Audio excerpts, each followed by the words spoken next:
कोई चिंता नहीं थी और अपने लक्ष्य की ओर बढ़ते रहे। और सही है, अगर हमारे शरीर के किसी भी अंग में अगर घाव हो तो हम उस अंग को ही देखेंगे, न कि समूचे शरीर को देखेंगे।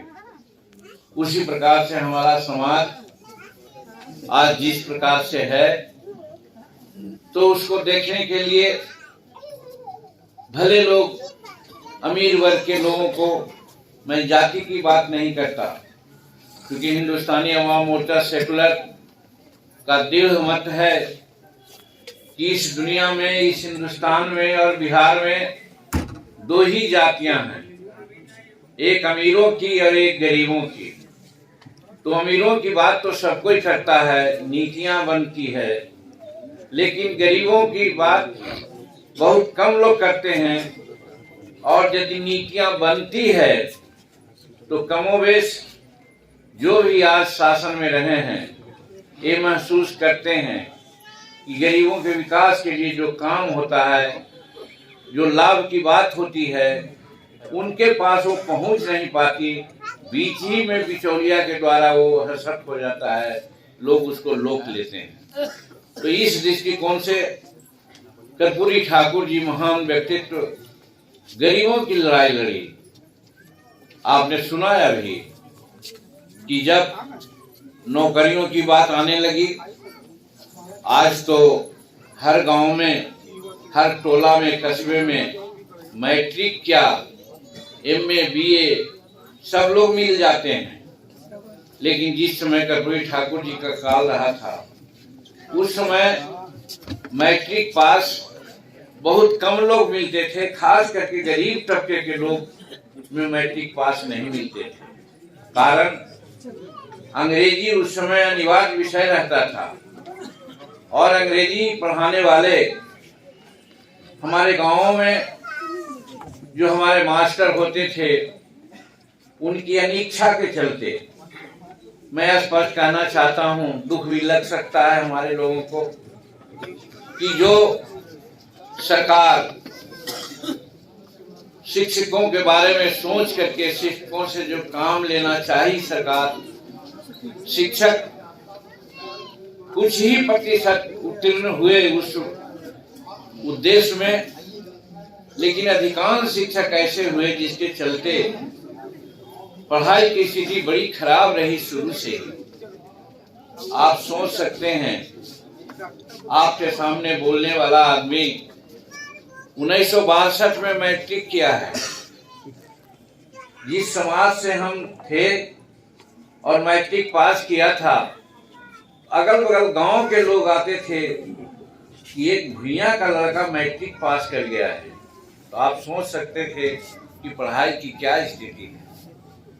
1966 में जब हम ऑनर्स के साथ ग्रेजुएट किया, उस समय भी लगता था, जिला भर के आदमी आए थे कि भाई ऑनर्स करने वाला तो आदमी बड़ा अमीर घर का होता है, किताबें रहती हैं, पढ़ता है, वो ऑनर्स करता है। ये 1966 में भुइयां का लड़का कैसे करे।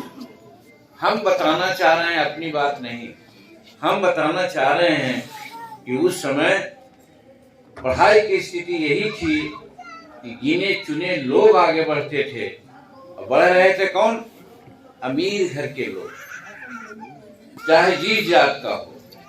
अंग्रेजी अनिवार्य था, वो ट्यूशन पढ़ाते थे, बच्चों को कोचिंग कराते थे, और नहीं होता था तो जब परीक्षा हो जाती थी तो कॉपी में पैरवी करने के लिए बिहार के कोने कोने दौड़ते थे और नंबर बढ़वा करके अपने बेटा को मैट्रिक पास करवाते थे।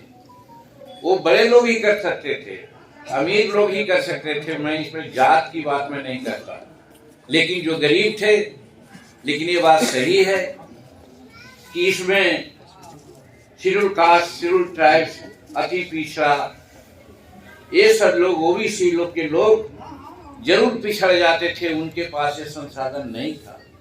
और यही कारण था कि हमारे लोग मैट्रिक पास नहीं कर पाते।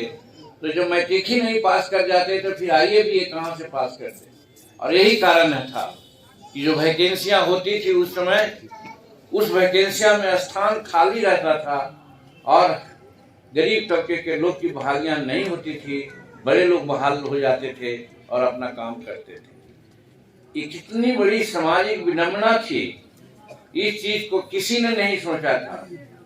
लेकिन कर्पूरी ठाकुर जी का ध्यान इस ओर गया और उन्होंने कहा कि हम जो रास्ता रुकी हुई है, जो कबाड़ लगा हुआ है, हम कबाड़ को तोड़ेंगे।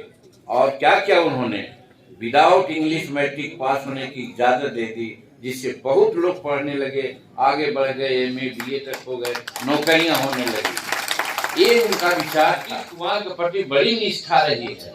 हम क्या, हमारे परिवार पर, हमारी पत्नी एकदम देहाती है, वो भी कहती है, जब इनसे अनबन होता है तो कहती है कि नीतीश कुमार इतना अच्छा काम के तुम तोड़ा लिए, तुम काहे लड़ जाओ उनका से। तो हम कहते हैं कि तुम नहीं समझती हो, हम समाज के लिए लड़ते हैं, अपने लिए नहीं लड़ते हैं। अगर अपने लिए लड़ते तो मुख्यमंत्री पर हम क्यों त्याग देते? हम आगे पीछे करके भैया और सर कह करके रहते, 9 महीना और हम मुख्यमंत्री रह सकते थे।